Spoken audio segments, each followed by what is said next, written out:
why this matters to you. Let me ask you something personal.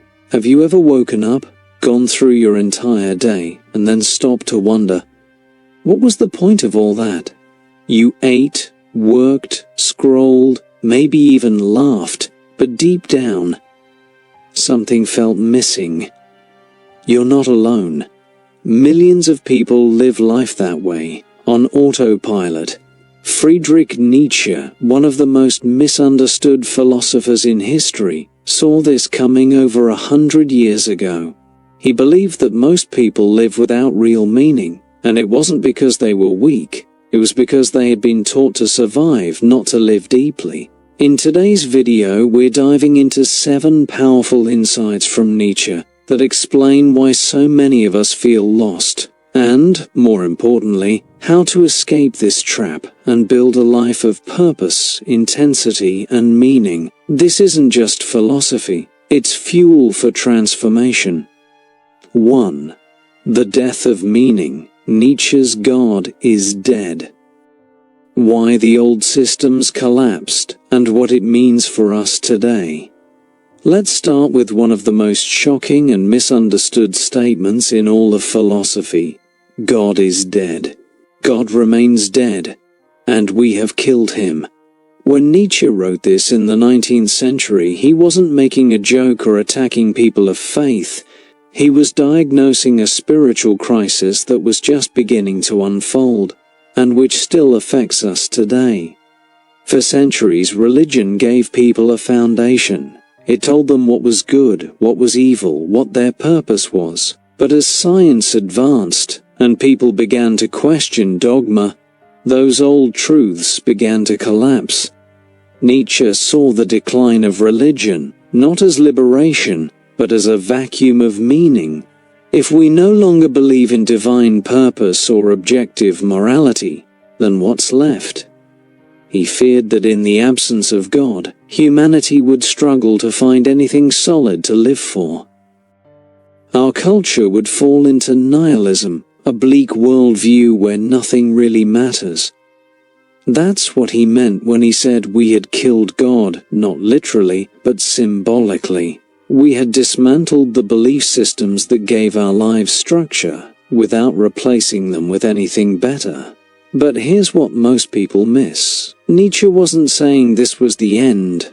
He was saying, this is the beginning of a new responsibility. If the old sources of meaning are gone, then we must create new ones, consciously, courageously, and authentically. For Nietzsche, this was a call to rise above fear and comfort and become something more. Not followers of rules, but creators of value. In the absence of God, you must become the source of meaning in your life. That's a terrifying idea for many, but also an incredibly liberating one. 2. The last man, comfort over courage. Nietzsche described the ultimate consequence of this collapse of meaning as the rise of the last man. The last man is not evil, he's not heroic, he's simply comfortable. He avoids discomfort, risk, or anything that could challenge him. He lives for shallow entertainment and safety, and avoids passion, struggle, or greatness. In today's world, the last man is everywhere. He shows up in the person who settles for a job they hate because it's easy. The one who numbs themselves with screens. The one who avoids pain, but also misses out on joy, intensity, and self-discovery. The last man isn't bad, he's just asleep. Nietzsche despised this kind of living. He saw it as a spiritual death. Life, he believed, wasn't meant to be safe. It was meant to be a constant becoming. The moment you choose safety over growth, you stop truly living. You become a shadow of what you could be. 3. Nihilism. When nothing feels real.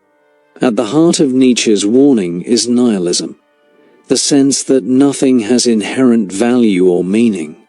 After centuries of religious and moral decline, Nietzsche knew this moment would come, when people would start asking, what's the point of anything? And many wouldn't find an answer. This can lead to existential despair.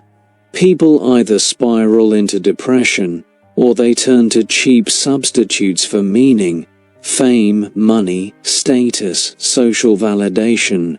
But Nietzsche warned that these hollow idols can never satisfy the soul, because they come from the outside, not from within. But here's the twist. Nietzsche didn't see nihilism as the end. He saw it as a necessary phase, a dark night of the soul that could lead to the dawn of something deeper. If we face the emptiness honestly, we gain the power to rebuild from the ground up. With meaning we create ourselves. 4. Becoming the Übermensch, creating your own values. Nietzsche's solution to this crisis was radical. We must become the Übermensch, often translated as the Overman or Superman. But it doesn't mean being superhuman in strength or intellect. It means transcending the herd, becoming the author of your own values. The Übermensch doesn't follow rules blindly. He doesn't adopt beliefs just because they're popular or traditional. He questions. He challenges. He creates his own path, even if it means walking alone. This isn't arrogance, it's responsibility. To live meaningfully, Nietzsche believed, you must decide what matters to you, and live by it. Fully. Most people wait for someone to hand them a purpose. But the Übermensch knows that purpose must be forged, not found. It takes courage. It takes suffering. But it's the only way to avoid the emptiness of the last man. 5. Amor Fati, the secret of embracing your fate. Nietzsche's philosophy wasn't just about creation, it was about acceptance. One of his most profound ideas was Amor Fati, the love of fate. It means not just accepting what happens in your life, but loving it, even the pain, the loss, the struggle. Most people try to escape their suffering. They fight against reality. But Nietzsche believed that meaning comes when we embrace everything that life throws at us, and use fuel for transformation. He wrote, "My formula for greatness in a human being is Amor Fati, that one wants nothing to be different, not forward, not backward, not in all eternity." This mindset changes everything.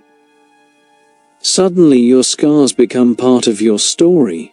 Your setbacks become stepping stones. Your worst days become part of your evolution. Meaning doesn't come from avoiding pain, but from alchemizing it into strength. 6.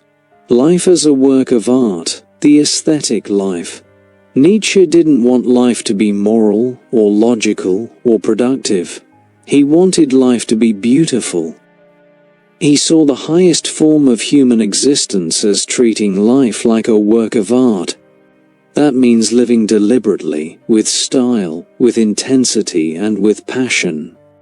Just as an artist uses contrast, light and dark, to make a painting powerful, we must embrace contrast in our lives, joy and sorrow, success and failure, comfort and chaos. All of it is part of the masterpiece. This isn't about hedonism or aesthetics in a shallow way. It's about living with depth and richness. It's about turning your life into a story you'd want to read, a song you'd want to hear. Every decision becomes a brushstroke. Every day a blank canvas. 7. The will to power, overcoming yourself. The real meaning of power isn't control over others, it's evolution of the self. Nietzsche's idea of the will to power is one of the most misinterpreted concepts in all of philosophy. Many think it means domination, aggression, or the desire to control others. But Nietzsche wasn't interested in tyranny. He was interested in transformation. At its core, the will to power is the inner drive to overcome yourself, to push past your limitations, to become something greater than you were yesterday. It's not about competing with the world, it's about wrestling with your inner chaos, and creating something meaningful from it. For Nietzsche, This was the most powerful force in human nature, not survival, not pleasure, but the urge to evolve. Think about it. Most people live in patterns. They avoid discomfort, repeat habits, and fear change. They seek stability, even if it means living unfulfilled. But Nietzsche believed that true meaning comes from breaking those patterns, not once, but constantly. It's in the decision to rise after failure, to confront your fears instead of running from them, to choose purpose over comfort. That's the will to power, a refusal to settle. Nietzsche wasn't telling you to conquer the world. He was telling you to conquer yourself, your laziness, your distractions, your fears. The will to power is the fire inside you that says, I refuse to live small. It's what separates the passive from the awakened, the last man from the Übermensch. Every day you're faced with the choice, retreat or rise. If you're serious about escaping the trap of meaningless living, then this is where it starts. Not with perfection, not with answers, but with the will to become something more. Call to reflection. Nietzsche didn't promise comfort. He promised depth. He didn't offer easy answers, but he gave us the tools to build our own. If you feel like life is drifting, like something is missing, that's not a flaw, that's a signal, a call to become more. Most people will ignore that call. But you don't have to. You can face the void, shape your own meaning and rise. If this video sparked something inside you, share it, reflect on it, and most of all, act on it. Because as Nietzsche said, no one can build you the bridge on which you must cross the river of life, but you can build it, and you can begin today. Subscribe for more mind-shifting philosophy and wisdom for the soul.